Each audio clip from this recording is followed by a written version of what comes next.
Like any other hobby, being a car enthusiast has its own set of stereotypes and misconceptions.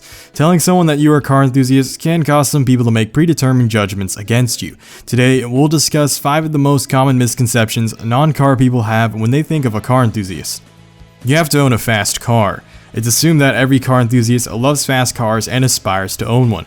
This misconception formed from a lazy generalization about car culture that is constantly portrayed across various media such as movies like Fast and Furious and video games like Need for Speed. There are many reasons to become a car enthusiast and whole subcultures that exist within the larger culture as a whole. For example, classic cars are a notable group within the car community. Most of these guys could care less about owning fast cars. They just love putting in work and restoring their cars as the decades pass by. Collectors are another group within the community who also don't value speed as a necessity. And ultimately, the whole idea of speed being necessary for fun is a complete lie. Talk to anyone who does something simple like a Miata or MR2 and you'll see that they can have plenty of fun tossing about through corners in a lightweight, nimble vehicle. You have to have a lot of money. Only rich people can get into cars. I really despised it when my friends or coworkers would have that mindset. They would tell me, cars are an expensive hobby. It's not for normal people. If being a normal person means not doing what you love and refuse to pursue happiness, then by all means, I don't want to be normal. Even then, this saying itself is rather shallow. Getting into cars can be cheaper than you think. Keep in mind that not everyone is going to start off owning the car of their dreams, but that doesn't mean the first car you start off with is any less deserving of your love. You might start off with some old FC RX-7 that you got for $2,000 and rebuilt it as much as you could using parts exclusively found from a local junkyard. There's a level of pride to be had when being that determined. The same goes for working part-time in high school or studying as hard as you can to graduate with a degree that you know will get you closer to your dream car. There are many ways to get the money you need to get what you want, and even then, that money may not even be as high as you initially thought. Maybe when you were a kid, you too thought that being a car enthusiast meant that you had to grow up to buy some expensive supercar.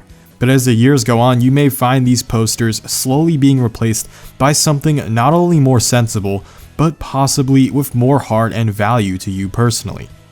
We only talk about cars. If a non-car person has made it this far in the video, it may sound to you that we really are obsessed with cars. Given, you aren't completely wrong, but understand that having multiple hobbies and interests are a thing too. After all, conversations are not meant to be one-sided. If all our car talk seems a bit intimidating, then change the subject.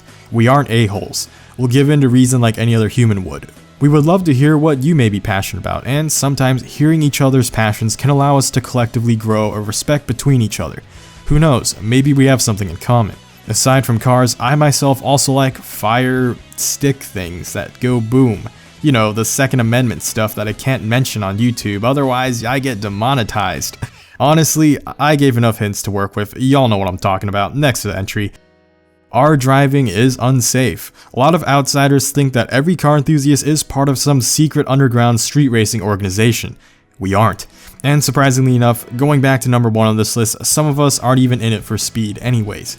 If anything, I've noticed that most enthusiasts are more safe than non-car enthusiasts. That is, of course, just speculation, and I've got no statistical evidence to back up that assumption. I myself don't really road rage, and I don't think I've met an enthusiast yet who road rages to the degree that I've seen some of my normie friends do. Honestly, I love driving too much to be mad while driving. Also, sitting in a car you love a lot helps with that.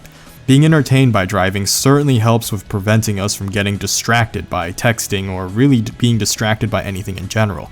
Now that's something that definitely makes us safer drivers. Only guys can get into it. The amount of guys in the car community vastly outnumbers the amount of females. This is because cars are seen as a guy thing, for the same reason something like fashion can be seen as a girl thing. However, I think attaching genders to hobbies is freaking stupid. Like, guess what? Here's a question for you. Do you like cars? Okay. Did you answer yes? Cool. What's your gender? Cool. But guess what? That doesn't matter, since you're already a car enthusiast, since you just said you liked cars. It's our job as current enthusiasts, no matter the gender, to help all the incoming enthusiasts, no matter the gender. That's it for this video, and I can't believe how far we've come as a community in these past few months. It makes me wonder how much can happen given a longer span of time, like years. Regardless, I'll still be here making videos, so as long as YouTube still remains. Or until I remain, whichever outlives the other, I guess. As always, thanks for watching, Blade Angel out.